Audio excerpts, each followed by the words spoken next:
পাকিস্তানকে আপনি আপনার বন্ধু ভাবতেই পারেন। দেশটির সরকার যে ঘোষণা দিল তাতে বাংলাদেশ সমর্থকদের খুশি হওয়ার কথা।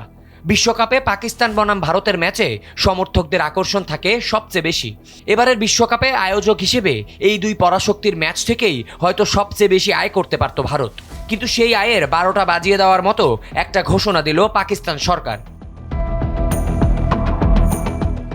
ভারত পাকিস্তান ম্যাচ মানেই তো ক্রিকেট বিশ্বের টান টান উত্তেজনা, কিন্তু 2026 সালে টি-20 বিশ্বকাপে কি তবে দেখা যাচ্ছে না এই মাদার অফ অল ব্যাটল?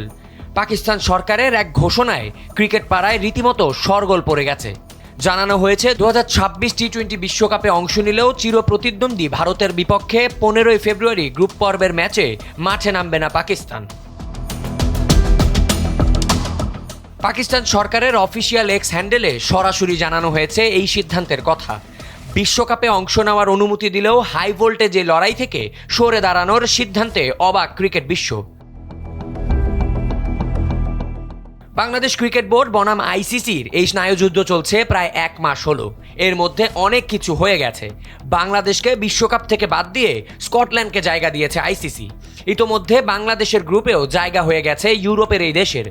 এত কিছুর মাঝেও পাকিস্তানের প্রতি বাংলাদেশ ভক্তদের একটু আলাদা মায়া কাজ করতেই পারে, কারণ এই স্নায়ুযুদ্ধের শুরু থেকেই পাকিস্তান বাংলাদেশকে এক ধরনের মেন্টাল সাপোর্ট দিয়ে গেছে বলাই যায়। একেবারে বিশ্বকাপ থেকে সরে না দাঁড়ালেও ভারতের সাথে ম্যাচটা না খেলার সিদ্ধান্তে আয়োজক বিসিসিআই এর হয়তো একটা বড়সড় ক্ষতি করে ফেলেছে পাকিস্তান সরকার। আবিয়াজ ইরতেসাম, সময়ের আলো।